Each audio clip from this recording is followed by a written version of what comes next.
Hello, peoples of the internet. My name is William. Some people call me the Math Hatter, and today we are continuing our exploration into linear equations.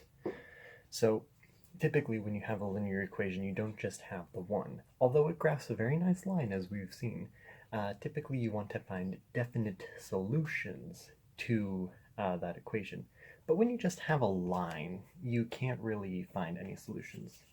So instead, you're usually given two equations, and you're asked to solve them.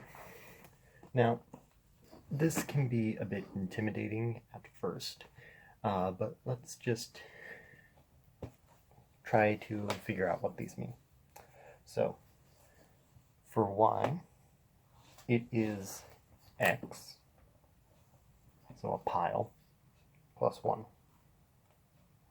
And then 7 is y, which is this pile, plus x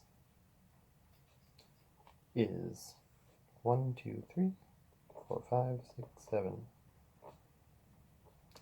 Let me just redraw that. 1, 2, 3, 4, 5, 6, 7. So these are the two equations we're working with.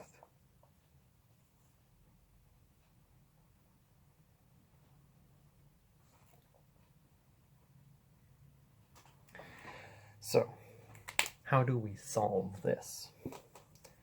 Well, perhaps you could already tell based on the way that I redrew it, but I'm going to do it the vigorous way, which is a way that you can do it for any equation and not just this relatively simple one. So, we have y equals something. That is great.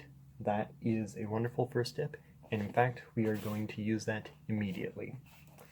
So, we already know what y equals. Technically, we know what y equals in terms of x. So let's plug that in here. See, y is the same as x plus 1, so it doesn't make any difference that it is there. Now, after a bit of simplifying, we have a familiar kind of equation that we already know how to solve. So we subtract 1 from both sides and get 2x equals 6. And then we divide by 2. X is 3. And then we plug that back in up here to get that y equals 3 plus 1, or 4. It's a really neat, simple way of going through and solving it, especially when you already have something like this, where it's just y or x equals something with the other variable. And we can check that 4 is indeed 3 plus 1, and 3 plus 4 is 7, like these two equations say. So that's very nice. That is very nice indeed. What if it's something slightly different, though? For instance, let's say that the equation setup now looks like this. So we have one equation in y, and then another in x and y. Well, we again already know how to solve an equation with just one variable in it. So this is 2y plus 4 equals 0, minus 4 on both sides. Y equals negative 4. So we're definitely dealing with negative numbers here. Divide by 2, y equals negative 2. So that's 1, and then we can plug it in to the other equation. X equals negative 2 plus 6. This is the same as 6 minus 2, which is 4. And that's definitely a solution of the system.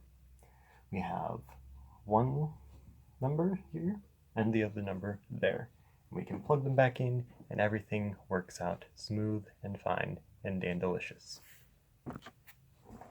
But what if, again, the system is different?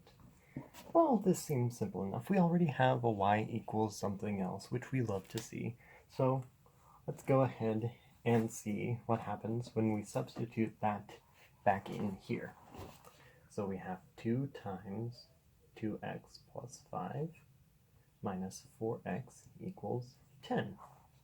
Okay, so we use the distributive property.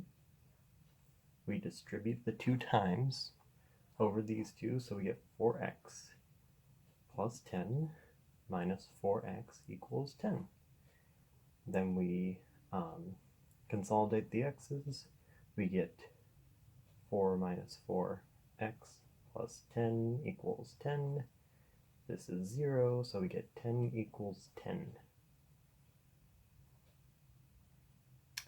Well, that's true, but it doesn't give us any more information. We already knew that.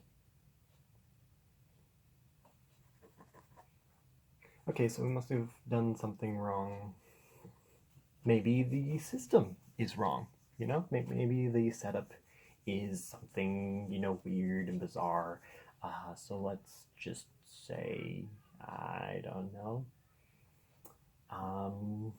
Let's change this, okay?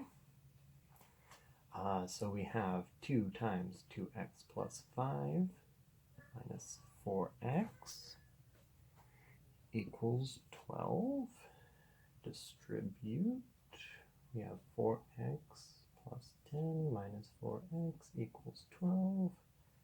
The x's cancel out like we saw, and 10 equals 12. That's not true.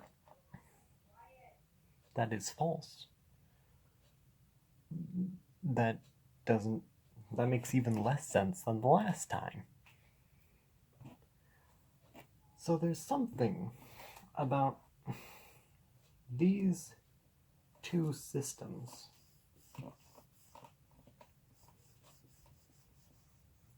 that must make something not work. Something about these two systems just doesn't quite add up. These two systems are unique. These two systems are special. And I will describe how they are special in the next lesson, because it may make a little more sense if we can visually see what's going on.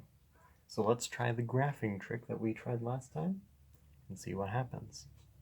In the meantime, I'm William. Some people call me the Math Hatter, and I hope that you've learned something today. Bye.